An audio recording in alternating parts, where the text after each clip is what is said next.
മത്സരിക്കുകയാണെങ്കിൽ അവിടുത്തെ സിറ്റിംഗ് MLA-ക്കെതിരെ തന്നെ മത്സരിച്ച് ജയിക്കണമെന്ന ഒരു ദൃഢനിശ്ചയമുണ്ടായിരുന്നു. കാരണം അതൊരു നമ്മുടെ രാഷ്ട്രീയ ജീവിതത്തിലും വ്യക്തി ജീവിതത്തിലും കൊടുക്കാവുന്ന ഏറ്റവും മധുരമായിട്ടുള്ള പ്രതികാരമാണ്. പല ആളുകളുടെയും തെറ്റായ ധാരണ ജാതിപ്പേര് വിളിച്ചാൽ മാത്രമാണ് അത് അധിക്ഷേപമാകൂ എന്ന് പറയുന്നത്. ജാതിപ്പേര് വിളിച്ചു കഴിഞ്ഞാൽ ഒരു അധിക്ഷേപം, ഇപ്പം എന്നെ എടാ ശ്രീനിജൻ പുലയ എന്ന് വിളിച്ചു കഴിഞ്ഞാൽ എനിക്കൊരു അധിക്ഷേപമില്ല, കാരണം ഞാൻ ഹിന്ദു പുലയ സമുദായത്തിൽപ്പെടുന്ന ആളാണ്. മറിച്ച് അതിനെ അധിക്ഷേപിക്കുക, ഞാൻ നിൻ്റെ കുലം അല്ലെങ്കിൽ നിൻ്റെ ഇത് എന്നും പറഞ്ഞ് മോശമായിട്ട് ചിത്രീകരിക്കുമ്പോഴാണ് ജാതി അധിക്ഷേപമാകുന്നത്. മാധ്യമപ്പടം ഇങ്ങനെ വീടിൻ്റെ മുമ്പിൽ നിൽക്കുന്നു. എൻ്റെ വൈഫ് 9ാം മാസം, ഫുൾ ഡെലിവറി സ്റ്റേജാണ്. അപ്പോൾ ആശുപത്രി പോലും പോകാൻ പറ്റാത്ത തരം, വീടിന് പുറത്തിറങ്ങാൻ പറ്റാത്ത തരത്തിൽ വാനൊക്കെ ആയിട്ട് പുറത്ത് വലിയ മാധ്യമക്കൂട്ടം നിൽക്കുമ്പോൾ ഒരു നിസ്സഹായാവസ്ഥ ഉണ്ടായിരുന്നു അന്ന്.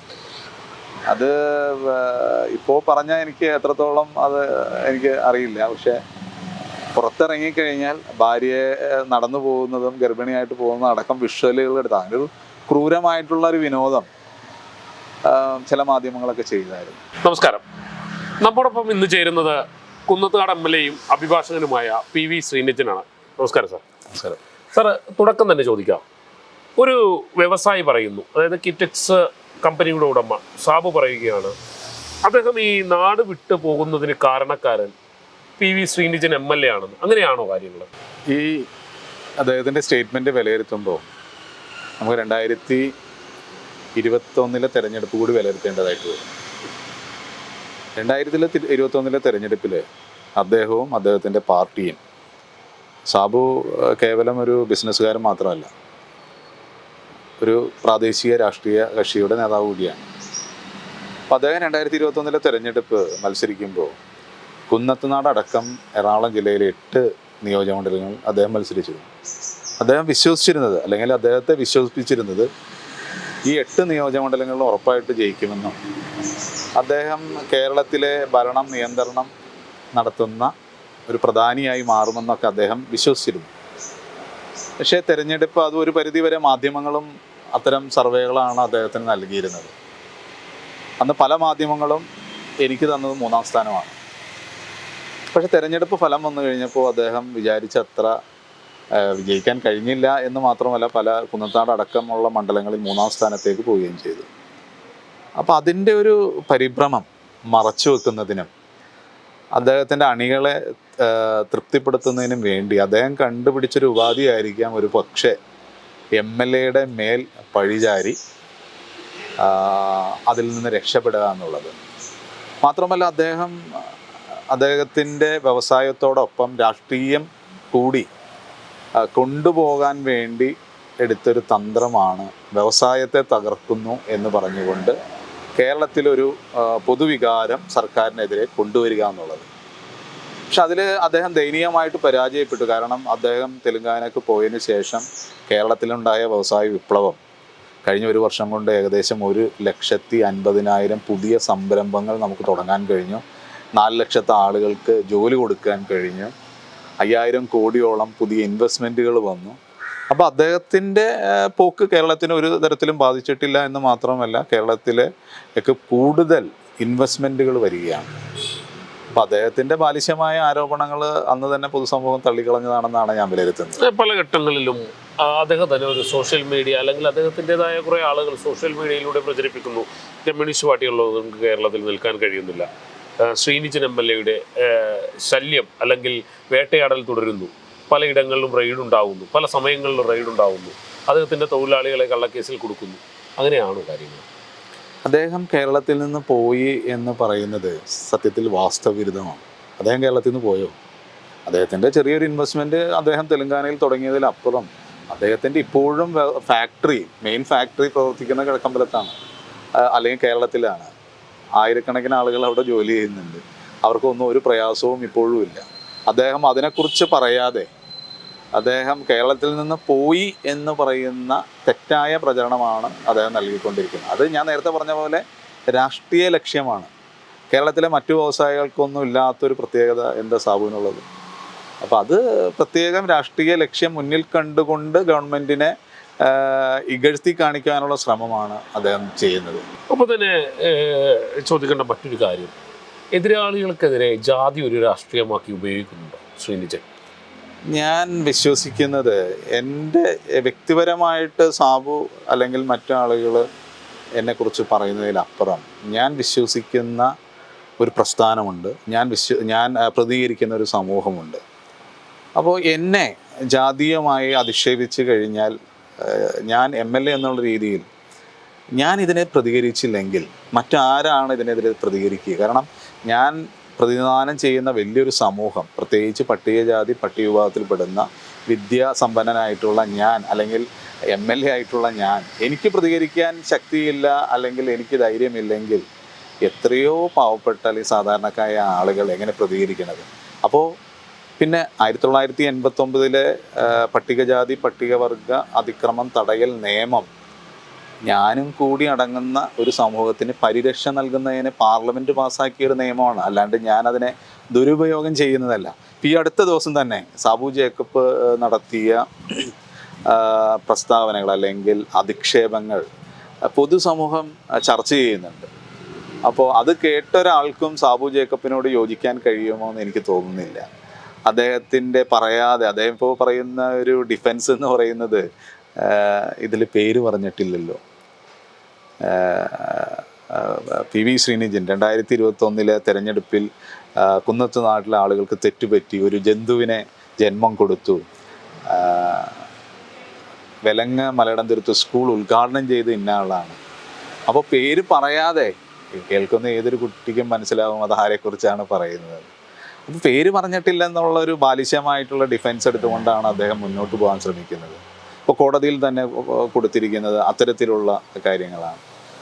അപ്പോൾ പറയാതെ വംശീയവും ജാതീയവുമായ അധിക്ഷേപത്തിനെതിരെ ഞാൻ എന്ത് നടപടിയാണ് എടുക്കേണ്ടത്? ഞാൻ മിണ്ടാണ്ടിരിക്കണോ അതോ പൊതുസമൂഹത്തിന് വിടണോ? അപ്പോൾ നിയമപരമായ പരിരക്ഷ മാത്രമാണ് ഞാൻ എടുത്തത്, അല്ലാണ്ട് അദ്ദേഹത്തിന് തിരിച്ച് അതേ ഭാഷയിൽ പറയുവാനോ. അദ്ദേഹം കൂട്ടുപിടിക്കുന്നതിന് മറുനാടൻ ഷാജൻസ്കറിയെ ജാതീയമായി അല്ലെങ്കിൽ ജാതി കൊണ്ട് ഉപദ്രവിച്ചു എന്നെല്ലാമാണ്. അങ്ങനെയാണോ കാര്യങ്ങൾ?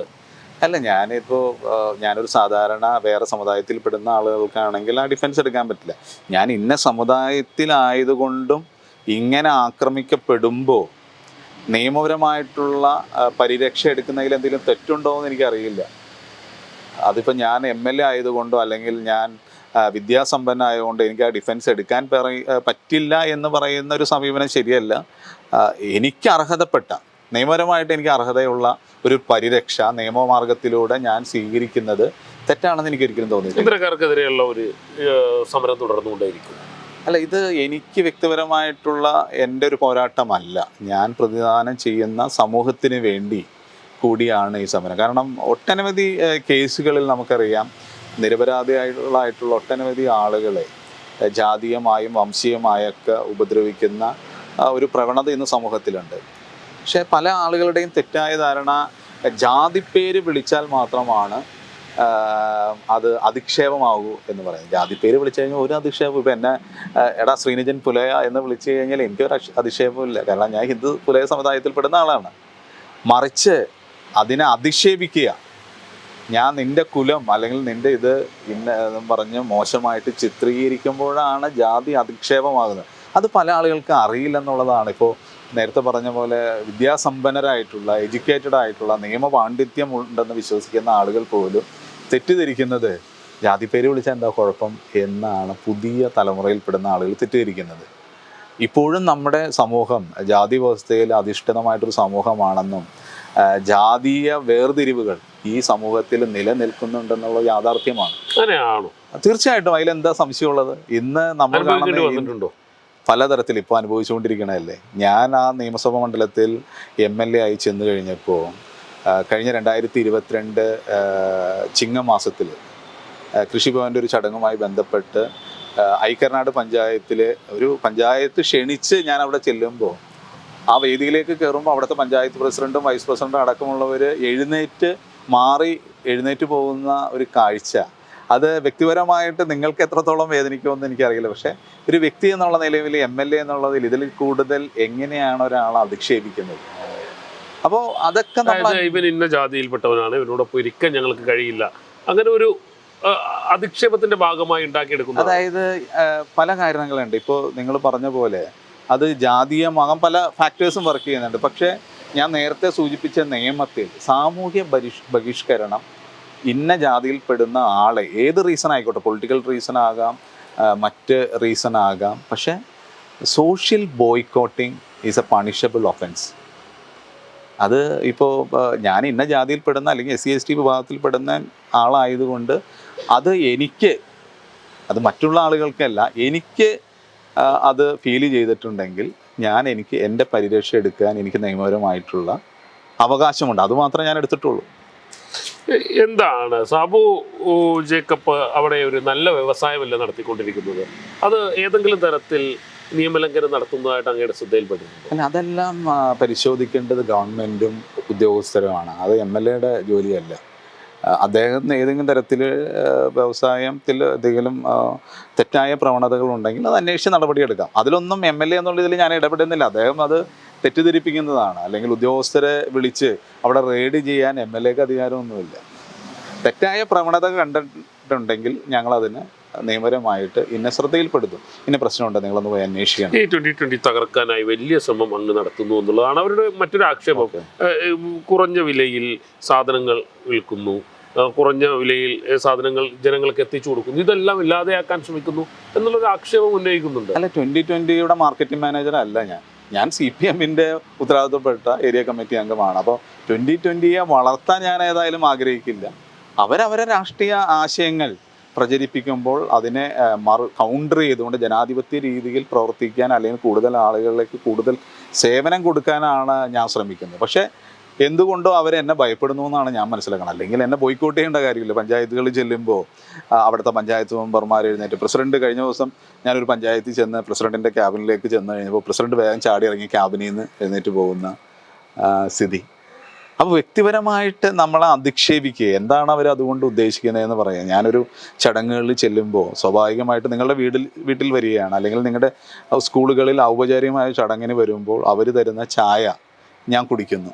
ആ ചായ കുടിച്ചത് പിന്നീട് വന്ന് നമ്മൾ അധിക്ഷേപിക്കുക, ചായ കുടിക്കാൻ മാത്രം നടക്കുന്നവൻ എന്ന രീതിയിൽ മോശപ്പെട്ട രീതിയിലേക്ക് നമ്മളെ അധിക്ഷേപിക്കുമ്പോൾ നമ്മളെങ്ങനെയാണ് പ്രതികരിക്കേണ്ടത്? നിങ്ങൾ ക്ഷണിച്ചിട്ടാണ് ഞാൻ വരുന്നത്, അല്ലെങ്കിൽ നിങ്ങൾ ചടങ്ങുകളിലേക്ക് ക്ഷണിച്ചിട്ടാണ്. പിന്നെ MLA പങ്കെടുക്കേണ്ട നിരവധിയായിട്ടുള്ള യോഗങ്ങളുണ്ട്. അതിൽ ഞാനിപ്പോൾ ഗ്രാമസഭകളിൽ പ്രത്യേക ക്ഷണം ആവശ്യമില്ല. ഗ്രാമസഭകളിൽ MLA അതിൽ അംഗമാണ്. ഞാൻ ആ ഗ്രാമസഭകളിൽ ചെല്ലുമ്പോൾ അവിടെ നിന്ന് എഴുന്നേറ്റ് പോവുക,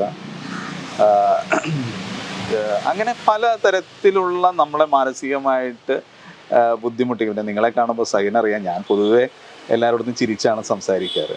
ആ ചിരി പോലും എനിക്കറിയില്ല ഇവരൊക്കെ എങ്ങനെയാണ് മനുഷ്യരെടുത്ത് സംസാരിക്കുന്നത്. ചിരിക്കണത് പോലും നമ്മളെ അധിക്ഷേപിച്ചുകൊണ്ട്, ഈ ഇളിച്ച് നടക്കുന്നവൻ, അങ്ങനെ വ്യക്തിപരമായിട്ട് അധിക്ഷേപിക്കുക. ഒരാളെ കാണുമ്പോൾ നമ്മളെ ഏറ്റവും നമുക്ക് കൊടുക്കാൻ കഴിഞ്ഞ, അല്ലെങ്കിൽ വളരെ ഒരു ബുദ്ധിമുട്ടില്ലാണ്ട് കൊടുക്കാൻ കഴിയുന്നതാണ് ഒരു പുഞ്ചിരി. അപ്പോൾ ആ പുഞ്ചിരിയെ പോലും വ്യക്തിപരമായിട്ട് അധിക്ഷേപിച്ചുകൊണ്ടാണ് സാബു ജേക്കബ് സംസാരിക്കുന്നത്. അദ്ദേഹം എങ്ങനെയാണ് ആളുകളുടെ അടുത്ത് പെരുമാറുന്നത് എനിക്കറിയില്ല. പക്ഷെ എൻ്റെ ശൈലി ആളുകളെ കാണുമ്പോൾ ചിരിച്ച് വിഷ് ചെയ്യുക എന്നുള്ളതാണ്. അപ്പം അതിനെ പോലും അധിക്ഷേപിക്കുന്ന സമീപനം, അതിനെ പൊതുസമൂഹം ചർച്ച ചെയ്യട്ടെ, അത്തരം കാര്യങ്ങളെല്ലാം. എന്തായിരുന്നു മറുനാടൻ ഷാജൻ സ്കറിയുമായുള്ള പ്രശ്നം? ഷാജൻ സ്കറിയ വർഷങ്ങളായിട്ട്, എനിക്ക് തോന്നുന്നു കുറേ വർഷങ്ങളായിട്ട് നിരന്തരമായിട്ടുള്ള അധിക്ഷേപങ്ങൾ പറയുമായിരുന്നു. ഞാനതൊന്നും അത്രയാണ് ഗൗരവമാക്കിയിരുന്നത്. പക്ഷേ വളരെ ആസൂത്രിതമായിട്ട് അദ്ദേഹം വ്യക്തിപരമായിട്ട് അധിക്ഷേപിക്കുന്ന തരത്തിലേക്ക് മാറിയ സമയത്താണ് ഞാൻ കേസ് കൊടുക്കാൻ നിർബന്ധിതനായത്. കാരണം അദ്ദേഹം വ്യക്തിപരമായിട്ടൊരു മാഫിയ തലവൻ, അങ്ങനെ അല്ലെങ്കിൽ എന്താണ് അദ്ദേഹം ഉദ്ദേശിച്ചതെന്ന് എനിക്കറിയാം. മാഫിയ തലവൻ, കൊള്ളത്തലവൻ, അങ്ങനെ നിരവധി വിശേഷങ്ങളുമായി വന്നു കഴിഞ്ഞപ്പോൾ ഏതായാലും നിയമപരമായ പരീക്ഷ എടുക്കാമെന്ന് കരുതി. അങ്ങനെയാണ് അദ്ദേഹത്തിനെതിരെ കേസ് കൊടുത്തത്. അത് ഇപ്പോൾ ജില്ലാ കോടതിയിലും ഹൈക്കോടതിയിലും അദ്ദേഹത്തിൻ്റെ ജാമ്യാപേക്ഷ തള്ളി സുപ്രീം കോടതിയിൽ ഇപ്പോൾ അത് സ്റ്റേ ചെയ്തിരിക്കുകയാണ്. അപ്പോൾ നിയമപരമായിട്ടുള്ള പോരാട്ടങ്ങൾ തുടരുക തന്നെ ചെയ്യും. ശ്രീനിജിൻ്റെ ഒരു ചരിത്രം എടുത്ത് നോക്കിയാൽ യൂത്ത് കോൺഗ്രസിൻ്റെ സംസ്ഥാനത്തെ അറിയപ്പെടുന്ന ഒരു നേതാവായിരുന്നു. ഒരു ഘട്ടത്തിൽ കുന്നത്തുകാട് നിന്ന് മത്സരിക്കുന്ന ഒരു സ്ഥാനാർത്ഥി എന്നുള്ള നിലയിലേക്ക് കാര്യങ്ങൾ പോയി. പക്ഷേ എന്തുകൊണ്ടോ നിർഭാഗ്യമെന്ന് പറയാം, അങ്ങേക്ക് ആ അവസരം നഷ്ടപ്പെട്ടു. അന്ന് യൂത്ത് കോൺഗ്രസ്സുകാർ തന്നെയായിരുന്നു അങ്ങേക്കൊരു വലിയ പാരയായി മാറിയത്. ഇപ്പോൾ എല്ലാവരും വിചാരിക്കുന്നത് ഞാൻ യൂത്ത് കോൺഗ്രസിൻ്റെ സംസ്ഥാന വൈസ് പ്രസിഡന്റ് ആയപ്പോഴാണ് രാഷ്ട്രീയം തുടങ്ങുന്നത് എന്നാണ് എല്ലാവരും വിചാരിച്ചിരിക്കുന്നത്. അല്ലെങ്കിൽ ഞാറക്കൽ നിയമസഭാ മണ്ഡലത്തിൽ 2006 മത്സരിക്കാൻ വരുമ്പോഴാണ് ഞാൻ യൂത്ത് കോൺഗ്രസിൽ അല്ലെങ്കിൽ കോൺഗ്രസിലേക്ക് ചേർന്നതാണ് പൊതുവെയുള്ള ഒരു ആക്ഷേപം. ഞാൻ വളരെ ചെറിയ കാലം തുടങ്ങി. ഞാൻ പഠിച്ചത് കളമശ്ശേരി ഗവൺമെൻറ് ഹൈസ്കൂളിലാണ്. 5ാം ക്ലാസ് തുടങ്ങി കോൺഗ്രസുമായിട്ട് അല്ലെങ്കിൽ KSUമായിട്ട് ബന്ധമുണ്ടായിരുന്നൊരു ആളാണ്. അവിടെ തെരഞ്ഞെടുപ്പിൽ മത്സരിച്ച് ജയിച്ച ഒരാളാണ്. 9ാം ക്ലാസ്സിൽ KSUവിൻ്റെ യൂണിറ്റ് സെക്രട്ടറി ആയി. അങ്ങനെ പടിപടിയായിട്ടാണ് യൂത്ത് കോൺഗ്രസിൻ്റെ മണ്ഡലം സെക്രട്ടറി. അങ്ങനെ ഒരു ചരിത്രവും കൂടി ഇതിലുണ്ട്. പക്ഷേ പല ആളുകൾക്ക് അത് അറിയില്ല. എൻ്റെ അച്ഛൻ കോൺഗ്രസിൻ്റെ മണ്ഡലം പ്രസിഡൻ്റായിരുന്നു. അപ്പോൾ എൻ്റെ രാഷ്ട്രീയം എന്ന് പറയുന്നത് അതൊരു യൂത്ത് കോൺഗ്രസ്സിലെത്തിയപ്പോൾ അല്ലെങ്കിൽ നിയമസഭാ തെരഞ്ഞെടുപ്പിൽ മത്സരിക്കാൻ വേണ്ടി കോൺഗ്രസ് ആയതല്ല ഞാൻ. പക്ഷേ വ്യക്തിപരമായിട്ട് എൻ്റെ വളർച്ച അതിൽ കുറച്ച് ആളുകൾക്ക് അസ്വസ്ഥത ഉണ്ടാക്കിയിട്ടുണ്ടെന്നുള്ളത് യാഥാർത്ഥ്യമാണ്. പ്രത്യേകിച്ച് ദളിത് വിഭാഗത്തിൽ നിന്നൊരു ചെറുപ്പക്കാരൻ വളർന്നു വരുന്നത് പലപ്പോഴും വളരെ സ്വാഗതാർഹമായ തരത്തിലായിരുന്നില്ല അന്നത്തെ കോൺഗ്രസ്സിലെ ചില നേതാക്കന്മാരുടെ ഒരു അവരതിന് അത്രയും പ്രോത്സാഹനം നൽകിയിരുന്നില്ലെന്നുള്ളതാണ് ഞാൻ പിന്നീട് മനസ്സിലാക്കുന്നത്. അപ്പോൾ അത് അങ്ങനെ വ്യക്തിപരമായിട്ട് ഇപ്പോൾ അവരൊന്നും പേര് പറയാൻ ഞാൻ ആഗ്രഹിക്കുന്നില്ല. പല ആളുകളും ഇന്ന് ജീവിച്ചിരിക്കുന്നില്ല. അപ്പോൾ അത്തരത്തിൽ ചില സമീപനങ്ങൾ വന്ന് വ്യക്തിപരമായിട്ട് ചില ആരോപണങ്ങൾ എനിക്കെതിരെ വന്നപ്പോഴാണ് ഞാൻ യൂത്ത് കോൺഗ്രസിൽ നിന്ന് രാജിവെച്ച് ഏകദേശം 10 വർഷക്കാലം മാറിയിരുന്നു. അതിനുശേഷമാണ് പിന്നീട് ഞാൻ തിരിച്ചു വരുന്നത്. ആ സമയത്തൊക്കെ ഉണ്ടായ ഒരു മാനസികാവസ്ഥ വളരെ ഒറ്റപ്പെടലായിരുന്നു. കാരണം പൊതുവെ ആളുകൾ നമ്മളെക്കുറിച്ച് നമ്മളെ കേൾക്കാൻ ആരുമില്ല. ഇപ്പോൾ സഹിൻ ഇന്ന് വന്ന് ഇൻ്റർവ്യൂ എടുക്കുമ്പോൾ എനിക്ക് പറയാനുള്ള കാര്യങ്ങൾ എനിക്ക് പറയാൻ പറ്റും. പക്ഷെ അന്ന് വളരെ ഏകപക്ഷീയമായിട്ടായിരുന്നു അത്തരം കാര്യങ്ങൾ നടന്നുകൊണ്ടിരുന്നത്. ഏകപക്ഷീയമായിട്ട് ചാനലുകൾ ചർച്ച നടത്തുകയും നമുക്ക് പറയാനുള്ള കാര്യങ്ങൾ പറയാൻ സ്പേസ് തരാതിരിക്കുകയും ഒക്കെ ചെയ്യുന്ന വളരെ ആസൂത്രിതമായിട്ടുള്ളൊരു സമീപനം അന്നുണ്ടായിരുന്നു. ഓടി വീഴുമെന്ന് എവിടെയെങ്കിലും തോന്നിയ ഘട്ടങ്ങളുണ്ടായി? തീർച്ചയായിട്ടും നിരവധി സമയത്ത് ഒറ്റപ്പെടലുകൾ നമ്മളെല്ലാം മാനസികമായിട്ട് തളർത്തുന്നൊരു സാഹചര്യമുണ്ട്. അന്നെല്ലാം എൻ്റെ കൂടെ നിന്നത് എൻ്റെ ഫാമിലി തന്നെയാണ്. അപ്പോൾ അത് പതുക്കെ ഞാനത് റിക്കവർ ചെയ്ത് തിരിച്ചു പിടിക്കണമെന്നുള്ള ദൃഢനിശ്ചയത്തോടു കൂടിയാണ് പിന്നീട് രാഷ്ട്രീയത്തിൽ ഇറങ്ങി. ഞാൻ CPM ചേരുമ്പോൾ എനിക്ക് നേരെ തന്ന ഏരിയ കമ്മിറ്റി അംഗമൊന്നും ആയിരുന്നില്ല. ഞാൻ സാധാരണ ഒരു അനുഭാവിയായിട്ട് 2 വർഷക്കാലം പ്രവർത്തിച്ചു. അതിനുശേഷം പാർട്ടിയെ പ്രാഥമിക അംഗത്തിൽ ഇതിലേക്ക് വന്നു. പിന്നീട് ബ്രാഞ്ച് കമ്മിറ്റി അംഗമായി. അങ്ങനെ പടിപടിയായിട്ടാണ് CPM എൻ്റെ രാഷ്ട്രീയ പ്രവേശനം നടക്കുന്നത്. എനിക്ക് തോന്നുന്നു കേരളത്തിൽ തന്നെ പല ഘട്ടങ്ങളിലും, എനിക്ക് ശ്രീനിജിനെ അടുത്തറിയാവുന്നത് കൊണ്ടാണ്, നമുക്കൊക്കെ വലിയ പ്രചോദനം നൽകുന്ന ഒരു ജീവിതമായിരുന്നു അങ്ങയുടേത്. ഒരു 10 വർഷം മാറി നിൽക്കുകയും അതേ മണ്ഡലത്തിൽ വന്ന് വിജയിച്ച് MLA ആകുകയും ചെയ്തു. അവിടെ തന്നെ മത്സരിക്കണം എന്നുള്ളൊരു ഉറച്ച തീരുമാനം ഉണ്ടായിരുന്നു. അവിടെ തന്നെ മത്സരിക്കുകയാണെങ്കിൽ അവിടുത്തെ സിറ്റിംഗ് MLAക്കെതിരെ തന്നെ മത്സരിച്ച് ജയിക്കണമെന്ന ഒരു ദൃഢനിശ്ചയമുണ്ടായിരുന്നു. കാരണം അതൊരു നമ്മുടെ രാഷ്ട്രീയ ജീവിതത്തിലും വ്യക്തി ജീവിതത്തിലും കൊടുക്കാവുന്ന ഏറ്റവും മധുരമായിട്ടുള്ള പ്രതികാരമാണ്. അല്ലാണ്ട് മറ്റു തരത്തിലല്ല ഞാൻ ഉദ്ദേശിക്കുന്നത്. നമ്മൾ അവിടെ എനിക്ക് മത്സരിക്കാൻ സാഹചര്യം ഉണ്ടായിരുന്നൊരു മണ്ഡലത്തിൽ 2011 മത്സരിക്കാതിരിക്കാനുള്ള ചില കാരണങ്ങളുണ്ടായിട്ടുണ്ട്. ആ കാരണങ്ങൾക്കെതിരായിട്ട് അവിടെ സിറ്റിംഗ് MLAക്കെതിരെ തന്നെ മത്സരിച്ച് ജയിക്കുക എന്നുള്ളതിനപ്പുറം എന്ത് മധുരമായിട്ടുള്ള പ്രതികാരമാണ് നമുക്ക് ചെയ്യാൻ കഴിയുക. അപ്പോൾ ആ ഒരു ദൃഢനിശ്ചയം വളരെ ഞാൻ മനസ്സിലിട്ട് കൊണ്ടു നടന്ന ഒരു ആഗ്രഹമാണ്. എവിടെയെങ്കിലും പറഞ്ഞിരുന്നു ഇത് ഭാര്യയോടോ അങ്ങനെ ആരെങ്കിലോടോ? ഭാര്യയ്ക്കറിയാം. അറിയാമായിരുന്നു. കാരണം ഞാനൊരു കാര്യം തീരുമാനിച്ചു കഴിഞ്ഞാൽ കാത്തിരിക്കുക, അത് നമുക്ക് അവസരം വരുമ്പോൾ പ്രതികരിക്കാൻ കാത്തിരിക്കുക. അപ്പോൾ വളരെ ക്ഷമ ഉള്ളൊരു ആവശ്യമുള്ളൊരു കാര്യമാണ്.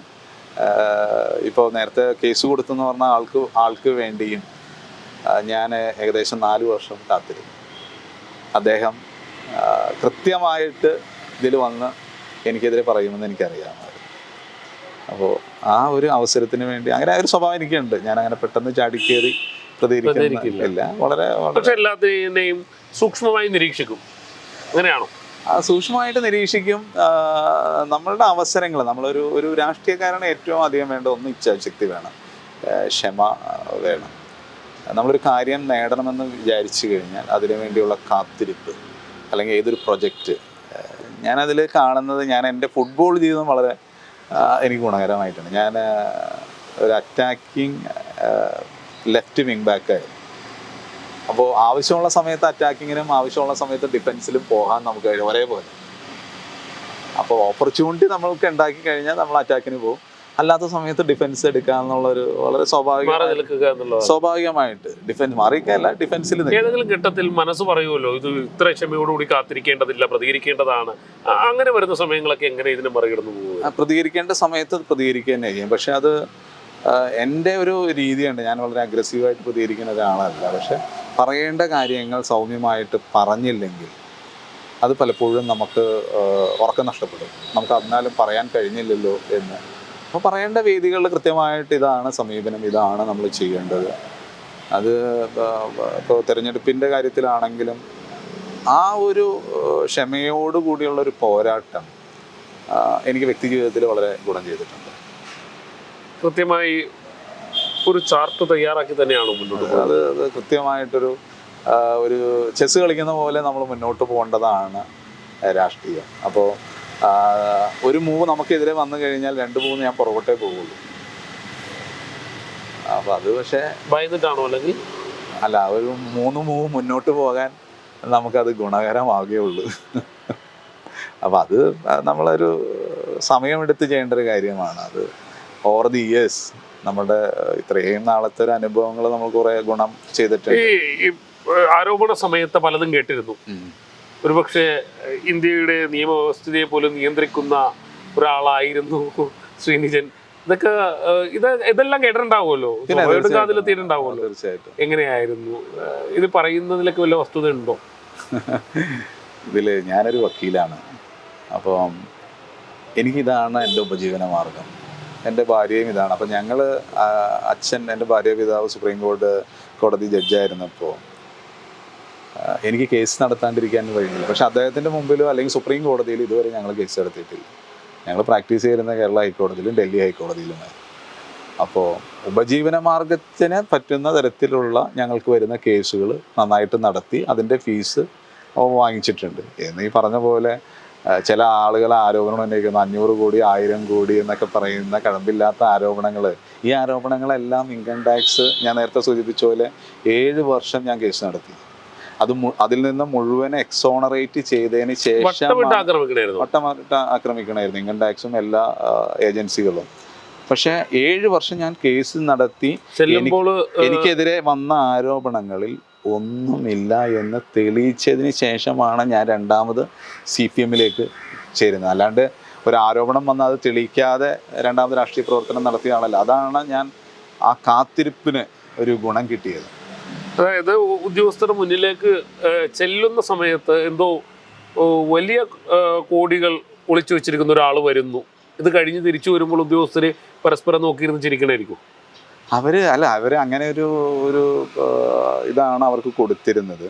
പക്ഷെ അവർ തന്നെ പലപ്പോഴും ഞങ്ങൾ ബിയോണ്ട് അവർ ഹാൻഡ്സ്, കൃത്യമായിട്ടൊരു ആസൂത്രണം അതിൻ്റെ പുറകിലുണ്ടായിരുന്നു.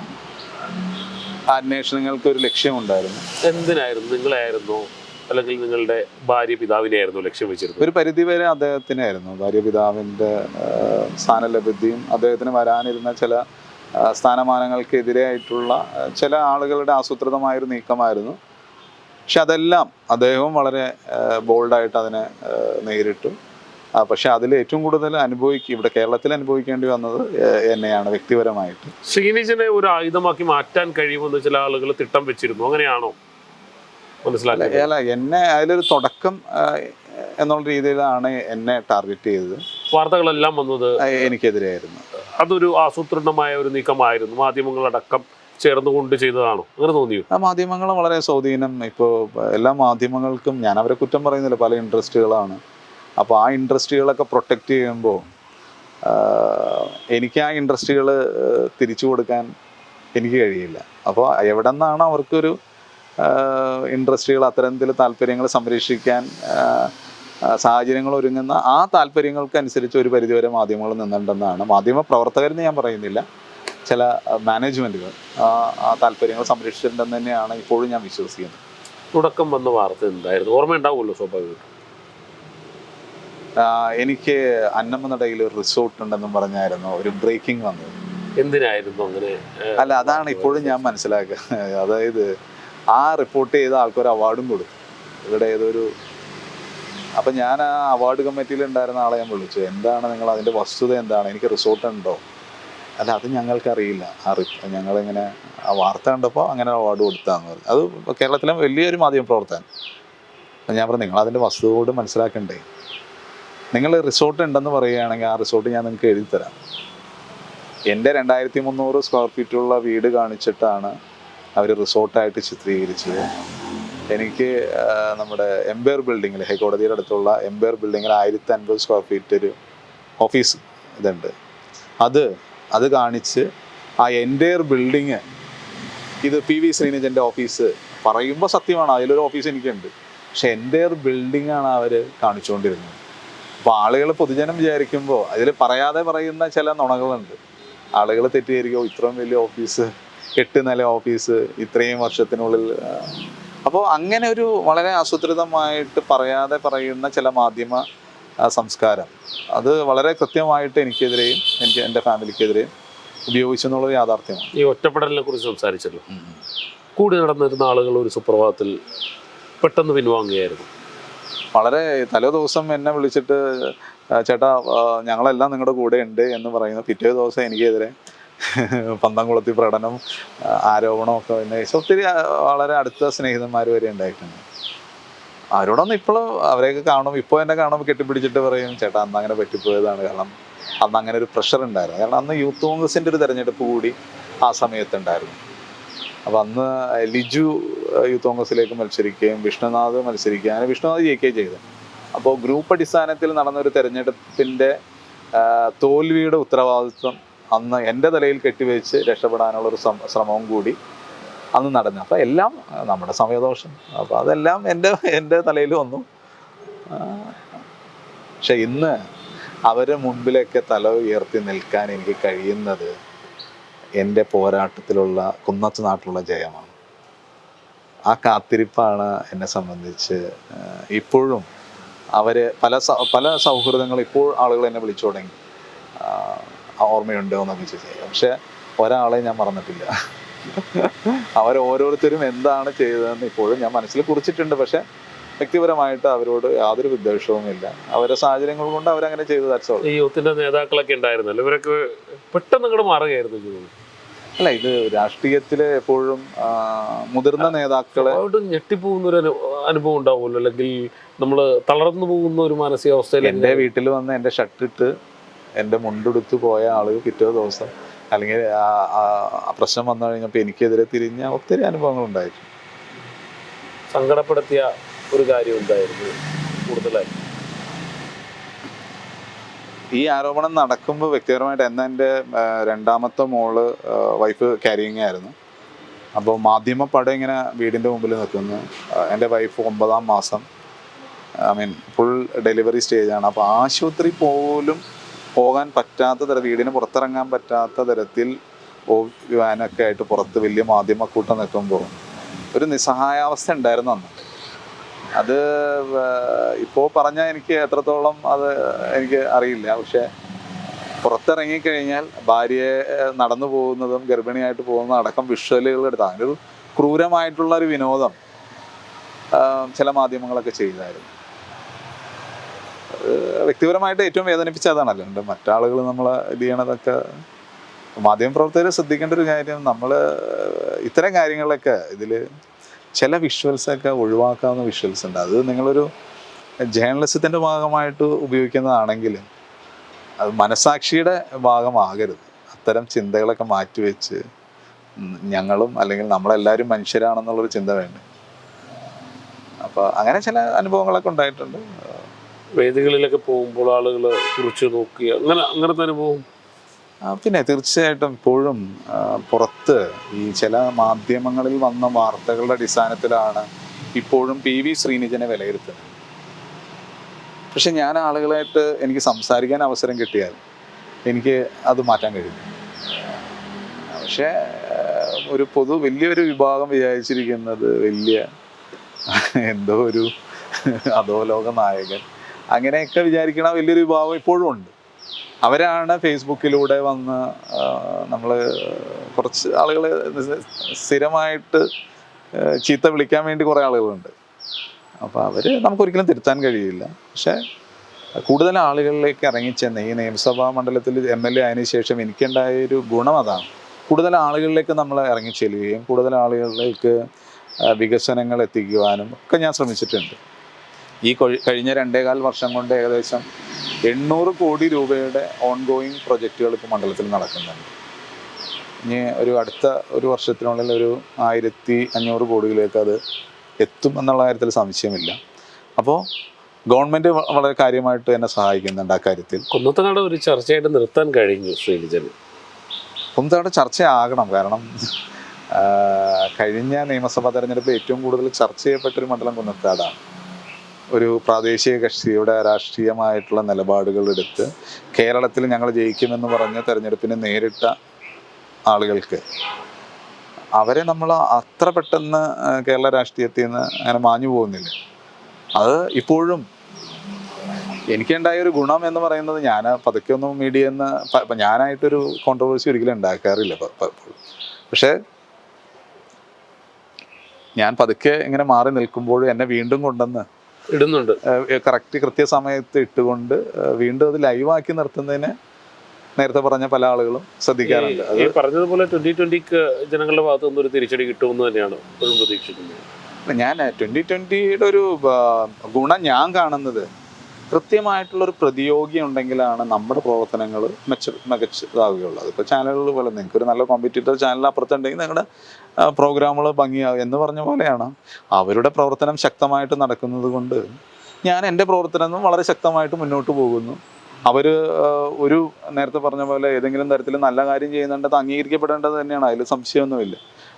അവരൊരു കാര്യം നല്ലത് ചെയ്യുമ്പോൾ എനിക്ക് 2 കാര്യം നല്ലത് ചെയ്യാൻ കഴിയുന്ന തരത്തിലേക്കാണ് എൻ്റെ പ്രവർത്തനങ്ങളെ ഞാൻ ട്യൂൺ ചെയ്യുന്നത്. അപ്പോൾ അത് നല്ല അർത്ഥത്തിൽ തന്നെയാണെന്നാണ് ഞാൻ വിചാരിക്കുന്നത്.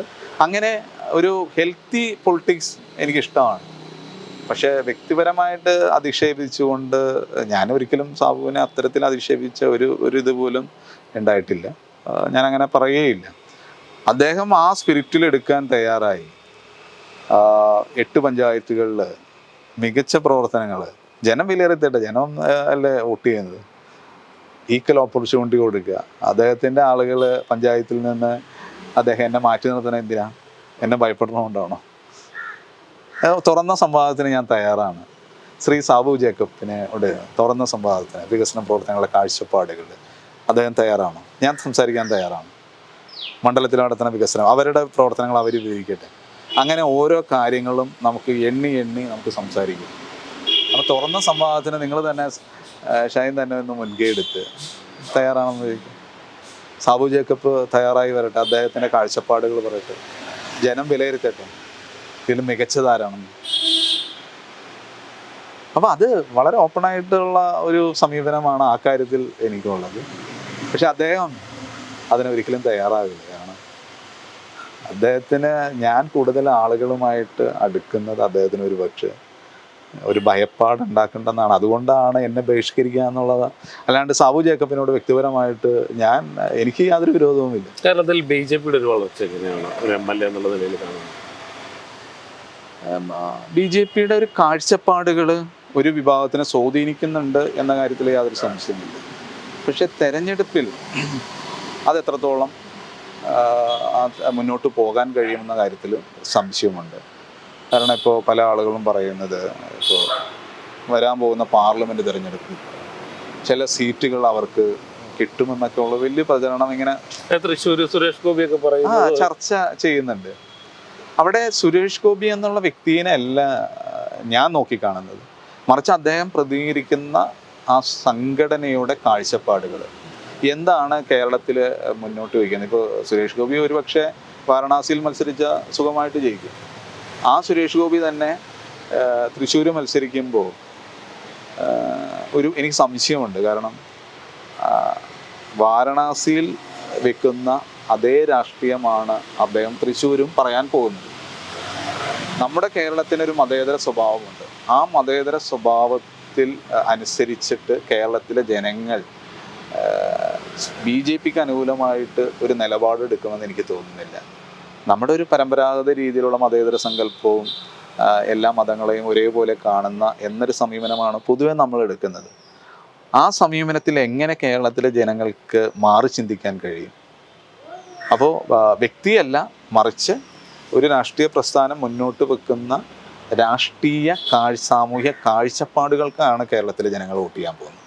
അത് ഒരു പരിധി വരെ ഇടതുപക്ഷ സംഘടനകൾക്ക് ഈ തെരഞ്ഞെടുപ്പിൽ ഗുണകരമാകുമെന്നാണ് ഞാൻ വിശ്വസിക്കുന്നത്.